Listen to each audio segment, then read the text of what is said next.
What is negative capability? No, it's not your friend's nature of being negative and whiny and irritable all the time. If that was the case, it would be so simple for me to explain it and so easy for you to understand it. Also, it will be found in plenty in the society. But that's not the case. Negative capability is a rare quality found in artists of higher talents. What is it? Let's have a look.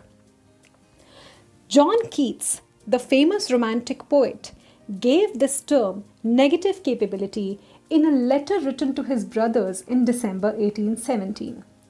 He said the following words: I mean negative capability. That is when man is capable of being in uncertainties, mysteries, doubts, without any irritable reaching after fact and reason.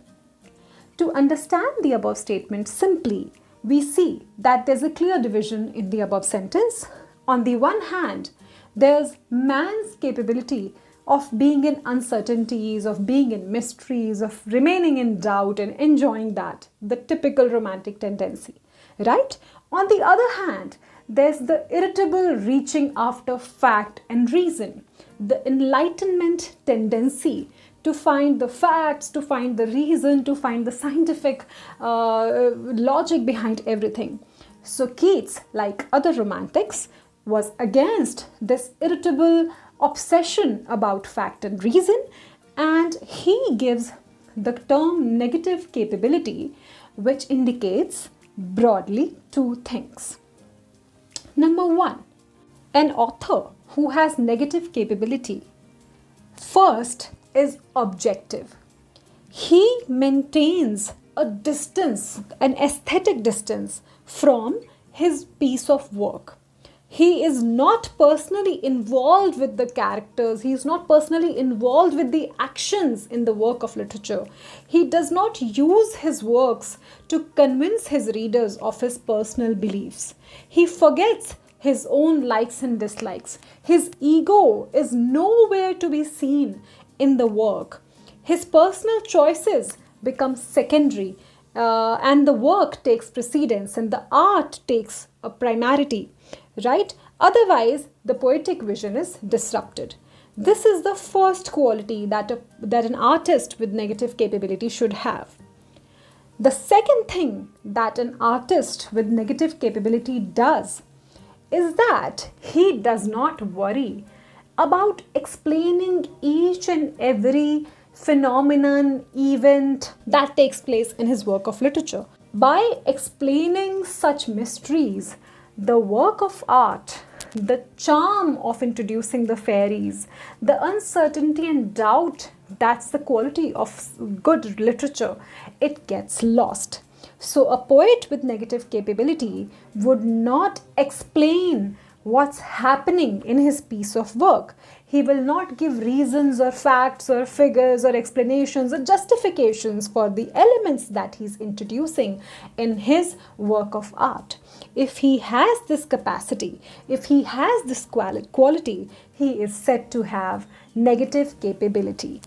So, one purpose of introducing the concept of negative capability is that man is not capable of understanding everything. We need not divide the universe and name everything and find the reason behind everything and find the mathematical calculation behind everything. That we don't need to do. Certain things in nature, if left to themselves, if left unexplained, add to the charm of living, add to the charm of human life. Humans are just a part of the whole universe. They need not explain everything and try to control everything through knowledge, right? That's the romantic assertion which comes across through this term. All right. So the romantic writers give their readers, the romantic artists give their audience a choice to live in the tension of mystery, which gives a sort of pleasure of being in uncertainty and mystery that adds to the charm of art. So the romantics allow us that.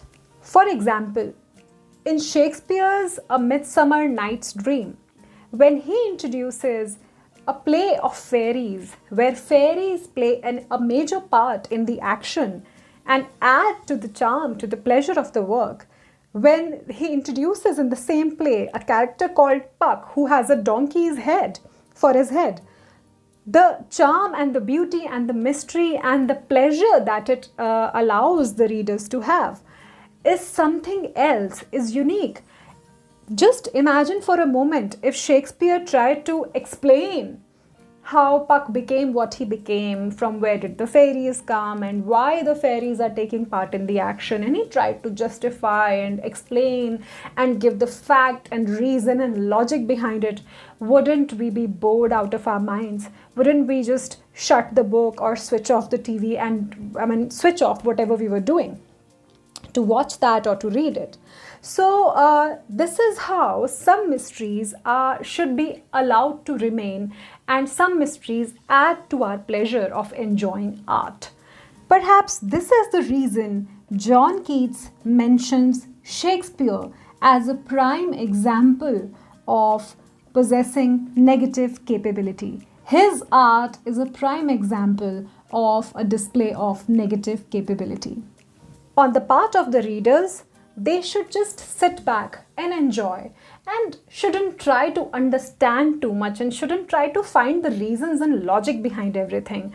If you start finding reasons of how in Harry Potter there's a certain platform number which looks like a wall but you can get inside, and there's a whole school which teaches you magic tricks. So if you try to understand that, who would enjoy Harry Potter? And what if J.K. Rowling tries to explain and justify, give facts and reasons and explanations? Wouldn't it become an essay rather than a piece of pleasurable fiction? Would Harry Potter the series be so popular as it is right now? So that's what Keats is talking about, and this term certainly helps us to understand good, high quality artistic literature better.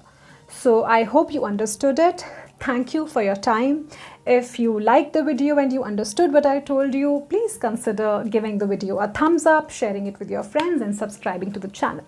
Thank you. Have a nice day.